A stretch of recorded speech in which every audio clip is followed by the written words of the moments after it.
Assalamualaikum warahmatullahi wabarakatuh. Di sini saya Wahyu Hidayana akan berpresentasi tentang nilai tanggung jawab.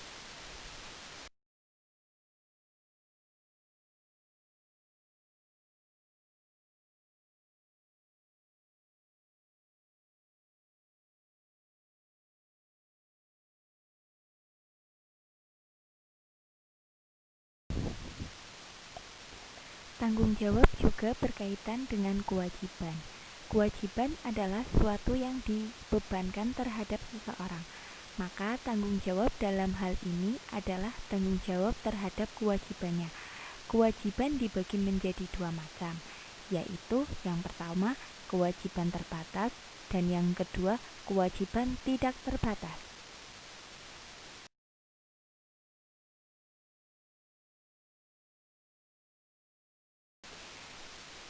Yang pertama, apa itu tanggung jawab? Tanggung jawab adalah kesadaran manusia akan tingkah laku atau perbuatan yang disengaja maupun yang tidak disengaja. Tanggung jawab juga berarti berbuat sebagai wujud dan kesadaran akan kewajibannya.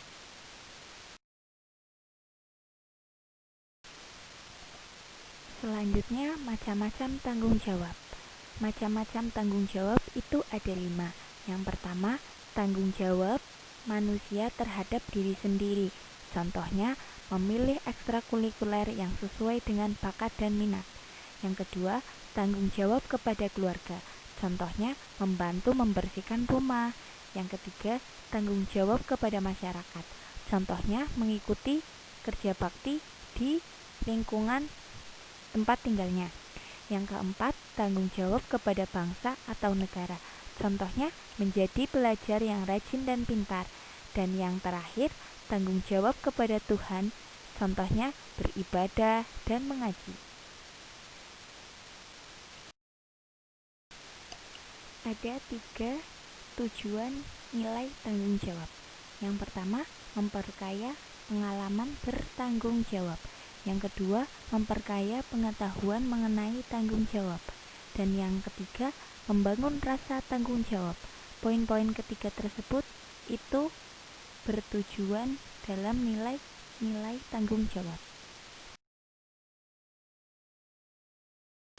Nah, dalam nilai-nilai tanggung jawab itu terdapat butir-butir refleksi tanggung jawab. Butir-butir refleksi tanggung jawab itu ada 8. Yang pertama, bertanggung jawab berarti mengerjakan pekerjaan saya. Yang kedua, bertanggung jawab berarti menjaga. Yang ketiga, bertanggung jawab berarti mencoba melakukan sesuatu dengan sebaik-baiknya. Yang keempat, bertanggung jawab berarti melakukan sesuatu bagian pekerjaan saya. Yang kelima, bertanggung jawab berarti merawat barang-barang. Yang keenam, bertanggung jawab berarti membantu orang lain pada saat mereka memerlukan bantuan. Yang ketujuh, bertanggung jawab berarti bersikap adil. Yang kedelapan, bertanggung jawab berarti membantu untuk menciptakan dunia yang lebih baik. Dari butir-butir refleksi tanggung jawab tersebut, itu bisa diterapkan dalam kehidupan sehari-hari. Yang selanjutnya, metode atau pelajaran nilai tanggung jawab. Yang pertama, bimbingan yang bertanggung jawab. Bagilah peserta didik menjadi kelompok-kelompok kecil. Yang kedua, ajak peserta didik untuk diskusi tentang butir refleksi tanggung jawab. Berarti menerima apa yang diwajibkan dalam melaksanakan tugasnya dengan baik sesuai dengan kemampuan peserta didik. Yang kedua, bisa diajarkan dengan kisah-kisah. Nah, seorang guru bisa membacakan kisah atau dongeng tentang tanggung jawab. Dan yang kedua, tanyakan kepada peserta didik bagaimana cara peserta didik menunjukkan pada ibunya bahwa kalian sudah bertanggung jawab.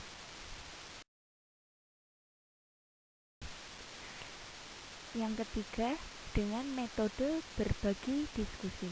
Diskusi tentang konsep tanggung jawab adalah melakukan apa yang menjadi tugas kita. Yang kedua, sampaikan sebuah kisah yang berhubungan dengan tanggung jawab. ajak peserta didik melakukan aktivitas tanggung jawab di kelas dengan berperan menjadi mediator penyelesaian konflik di kelas. Mintalah peserta didik untuk bertanggung jawab dalam membantu teman yang memiliki masalah dengan teman sekelasnya. Guru bisa membantu mereka memunculkan penyelesaian dari sebuah masalah. Dan yang keempat, tanggung jawabku. Nah, di situ bisa didiskusikan butiran refleksi tanggung jawab. Tanggung jawab bukan saja kewajiban, tetapi sesuatu yang memungkinkan kita mendapat apa yang kita harapkan. Yang kedua, ajak peserta didik untuk membuat gambar tentang apa yang akan mereka lakukan saat dewasa di kelas nanti.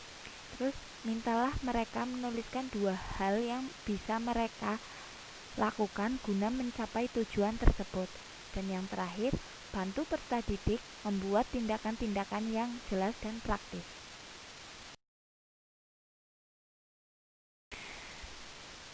Nah, yang selanjutnya tanggung jawab peserta didik saat di rumah. Nah, peserta didik untuk membuat sebuah puisi dan kartu untuk ibu atau ayah mereka. Yang kedua, peserta didik untuk merenungkan beberapa hal berikut ini. Apa yang kamu lakukan untuk menunjukkan pada ibu atau ayahmu bahwa kamu sudah bertanggung jawab di rumah?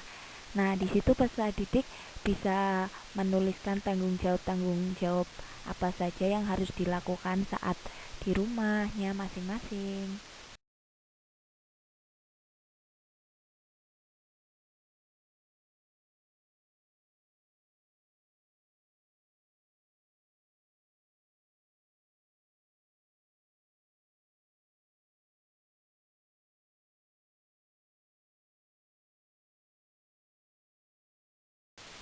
Nah, selanjutnya bisa menggunakan metode aku percaya. Nah, metode aku percaya tersebut bisa dilakukan dengan cara ajak peserta didik membuat gambar tentang hal yang mereka percayai. Yang kedua, instruksikan kepada peserta didik untuk menuliskan 2 cara menunjukkan tanggung jawab. Dan selanjutnya, ajak peserta didik membuat lukisan mozaik dari gambar-gambar tersebut di dinding kelas. Nah, hasilnya tersebut bisa ditempelkan di dinding kelas. Nah, selanjutnya bisa dengan menggunakan metode sebuah pementasan. Caranya, bagi peserta didik menjadi kelompok-kelompok kecil. Yang selanjutnya, ajak mereka melakukan pementasan kecil di kelas yang menunjukkan tanggung jawab. Nah, dari sebuah pementasan tersebut, itu bisa disisipkan nilai-nilai tanggung jawab bagi peserta didik.